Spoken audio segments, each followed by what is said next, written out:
Okay, so the worst kept secret in rugby league and NRL history is over. The Perth Bears will start play in 2027. This was announced earlier this week.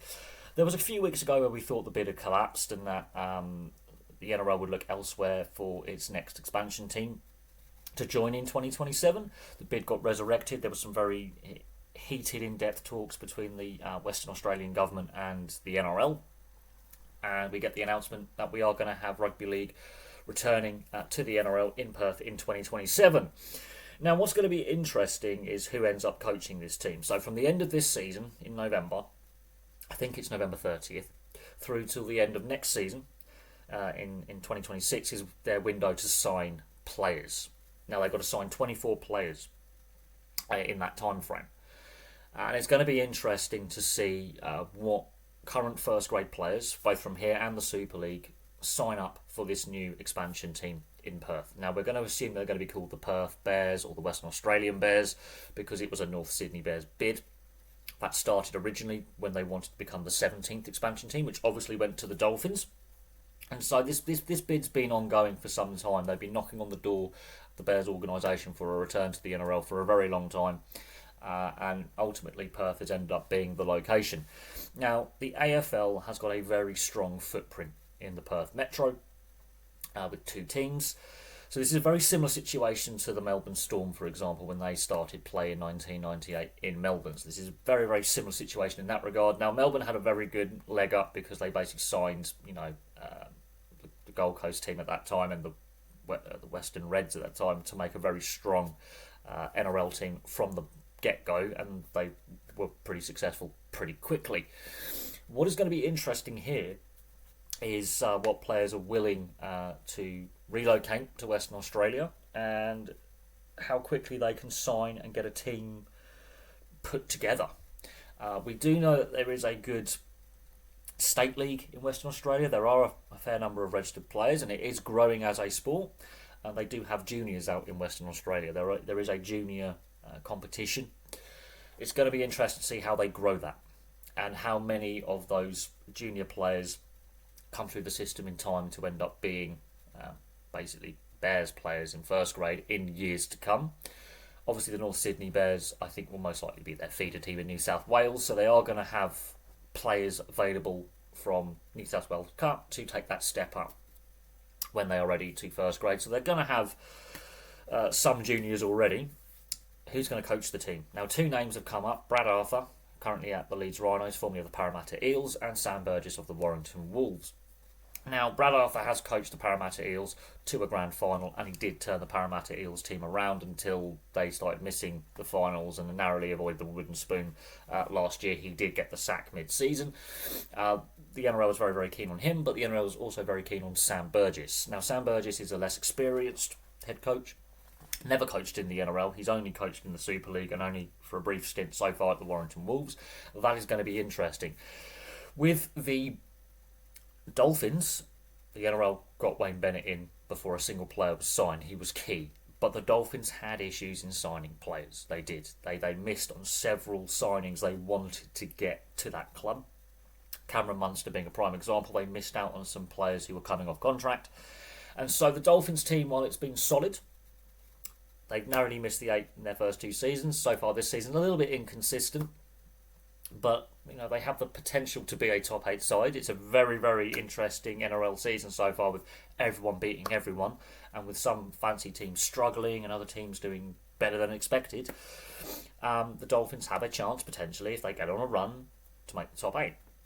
But their first two seasons, they missed the top 8. Now, in part, you could argue that was strength of squad. Now, they're starting to establish themselves. They've got a good juniors pathway in the Redcliffe area and parts of Brisbane. And they also had a lot of fans off the bat, because not every rugby league fan in Brisbane is a Broncos fan. There were a lot of fans who felt that Brisbane needed a second, potentially a third team a lot sooner. And so a lot of rugby league fans in Brisbane had a second team to choose that wasn't called the Broncos. Now, in Perth, there is no other rugby league team at first grade to really get in the way. There are rugby league fans in Perth, and so it's a prime opportunity to grow the sport and get lots of new fans as well. So it's going to be interesting how they build their squad in the next 18 months. They're not allowed to sign players yet. It will be from the end of this season till the end of next season. That's their signing window where they can start signing players, announcing players. As I say, it's going to be very, very interesting to see what players from New South Wales and Queensland especially are willing to relocate from the East Coast to Perth. I can't see many players from the Warriors or the Storm wanting to relocate to Perth. They're two very strong teams at the moment. With looking how the Warriors are going, and they're actually attracting players back to New Zealand, and the Storm, their system attracts players anyway, and they retain players really well.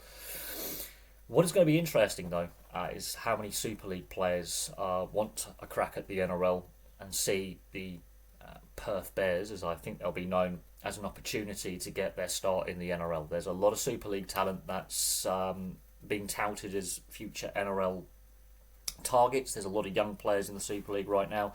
The NRL can offer more money in regards to salaries. And so it's going to be interesting. And in 2028, the PNG team joins, and we've heard talks of giving players tax exemptions, and it's going to be interesting how their recruitment works as well, and what the other teams have to give up in terms of players to make the PNG team as strong as possible, and what happens with juniors.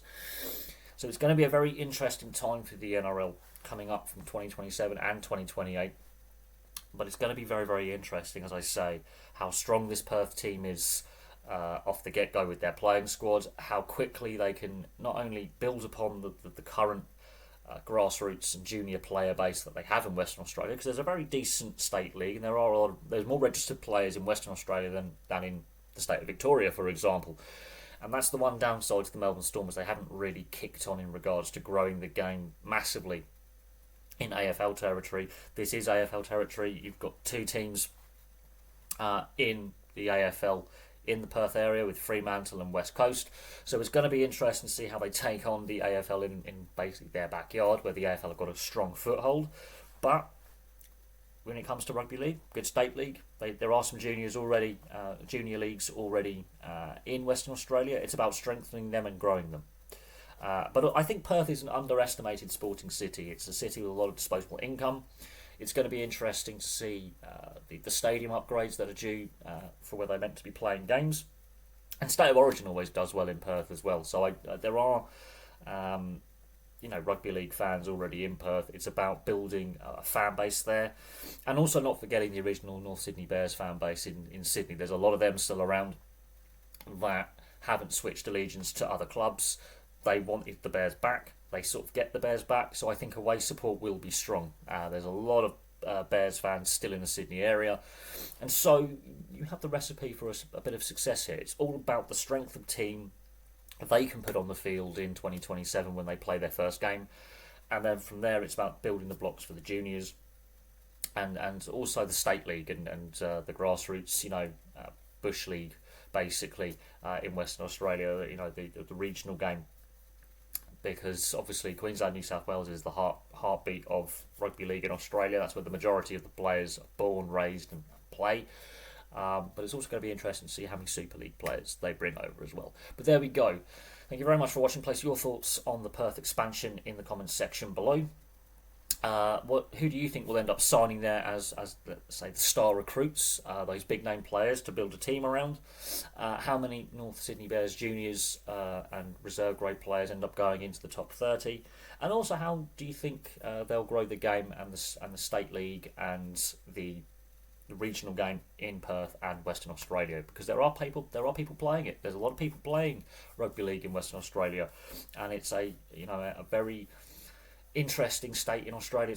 It's one of the few states that isn't in deficit. It's making money. It's making a surplus cash wise. So there's money to spend, and getting the Western Australian government on board in regards to investment is crucial.